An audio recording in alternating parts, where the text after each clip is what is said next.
The chairperson of Eskom's board, Mpho Makwana, says a former group CEO, de Ruyter, presented information about corruption at utility as brand new when it was already in the public domain. Makwana and other members of the board are appearing before Parliament's Standing Committee on Public Accounts in an effort to shed light on the allegations of fraud, corruption and criminal cartels.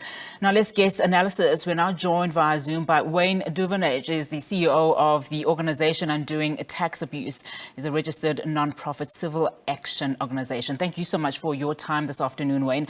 So what do you make, of the board's appearance and some of what we heard today? Let's start with the board chair, Mpho Makwana, saying that de Ruyter's statements during a television interview brought the power utility into disrepute.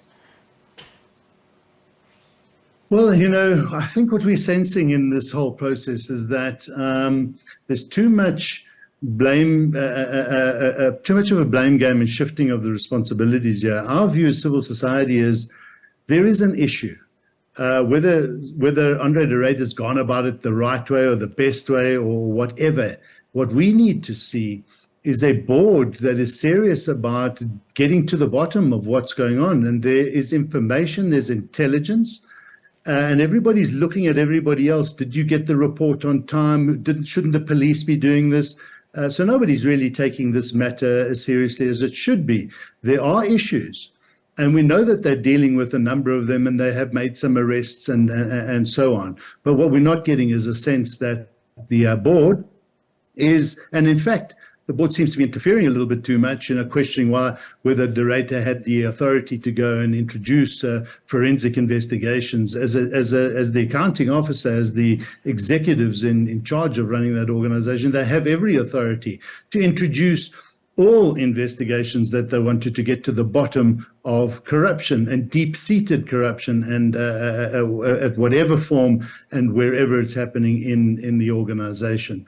So what we need to do is to see a serious approach to getting all this intel and going out there and putting it all together, summoning the people, getting the bank accounts and finding out who is guilty or who's not guilty with regards to this corruption. When just on that statement of getting all of the intel, I mean, you've always maintained that government must move swiftly and act on allegations made by de Ruyter. Some members of parliament today seem to suggest, there is a willful refusal to deal with what is going on in Eskom, of course, directing that to the board.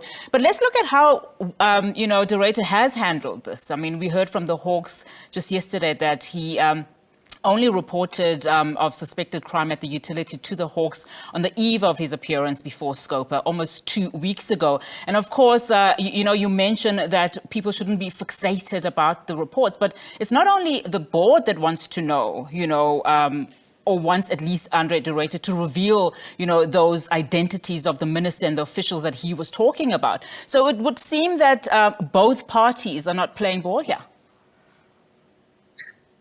It would seem that way, but this is not rocket science. This is not difficult to get down to. And the biggest concern we've got, and this is a SCOPA, it's part of the parliamentary process, but in that same house in Parliament, one party used its powers to vote against a full investigation to take place from a parliamentary point of view. Now, so what you have, so now that doesn't happen. Parliament says, okay, we're not going to investigate it, but Eskom management has got an investigative process going. The SIU are doing what they can. The police are saying, well, we're waiting for information. And we sit back as citizens saying, this is a clown show. This is a circus, for heaven's sake. I mean, if you want Arthur to do the investigation, we'll do it. We don't mind going, but we don't have the powers to subpoena people, to subpoena records. So get the right people, take the intelligence that comes out of the investigations, put the best people.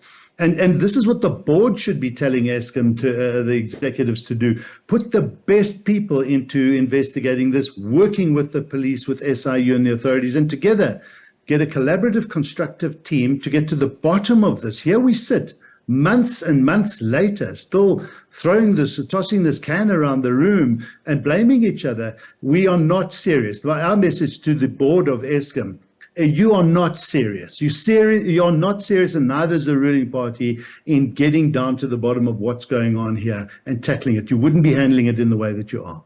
Makwana is obviously throwing the ball back in de Ruyter's court, saying that, the board is but a utility. It represents a utility, a power utility. It's not the police. So is it not then incumbent? And I know the fears that, that are on the side of de Ruyter, for him to also, try and at least be more transparent in as far as, speaking to the police is concerned, because, just giving his report a day before he appears on SCOPA, it doesn't seem, that he's also taking this very seriously. Yeah, look, and again, as I said, one can question how we should go about things, how de Ruyter should have, the board and everybody else. What I would have done as the board after that expose in March, I would have sat down with de Ruyter and called him in and not said, leave today. You've still got some time with us. Let's work together. Sit down, let's get the police in, let's get the best investigators in, and let's detail all of this. This is serious stuff, serious allegations you're making here.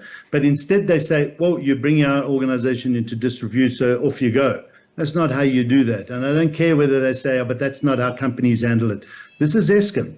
And this is a board that has the responsibility and ability to do what it needs to do. So it shouldn't have kicked him out. It had him in the employ. It has access to all the information, and they should have worked with him. The same thing goes with the DPE and the ministers and the various departments. Let's work together to root out corruption. Instead, we find all the barriers, the smoke and the mirrors to not get to the bottom of dealing with deep systemic and bred corruption from a cartel's point of view right down to individuals who are fiddling the books and doing their own. I can tell you right now that if we were allowed to do this exercise, and we invite Eskom here, by the way, to do this, we invite Eskom to say, we'll run a process and a program that will show you how many people working at Eskom and their family members are doing business and earning money outside of Eskom through various businesses that are doing business with Eskom. That's not a difficult exercise to do. We can do it for you if you want, Eskom,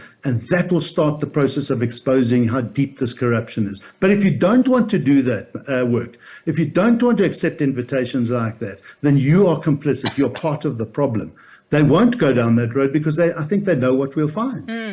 Wayne, I just want to squeeze this last question in. We're hearing so much of the possibility that we might, lose the grid and, experience a total blackout. Let's look at Eskom's debt now at 400 billion rands. Today, the Department of Public Enterprises, briefed both the portfolio committees on public enterprises and suggested and seemed to suggest that, a strategic equity partner is needed for Eskom, and it would assist the power utility, with its balance sheet and expertise, etc. Just your thoughts on that. Well, I don't know who would be a strategic partner, equity partner, that's going to invest a cent in Eskom. When you look at the trends and where the entity is going, its security in providing electricity in the long run. Electricity provision is being privatized. They've got no choice of that. But there's the grid as well. And so does the grid fall part of it? Because that's a transmission of electricity is where the money is going to flow in these entities in the future. So it's a very complex question. It is something that we should explore. But if just the private equity partnership in SAA over the last 3 years is anything to go by, and an airline can be very profitable in a competitive environment, this is a very different environment. So it would seem it's going to be a non-starter. But by all means, let's go and explore those opportunities. I'd love to see any private entity wanting to invest any money in Eskom because of its trajectory and its future. All right, Wayne, thank you so much for your time this afternoon. Really do appreciate it. Wayne Duvenage there is the CEO of the organization Undoing Tax Abuse.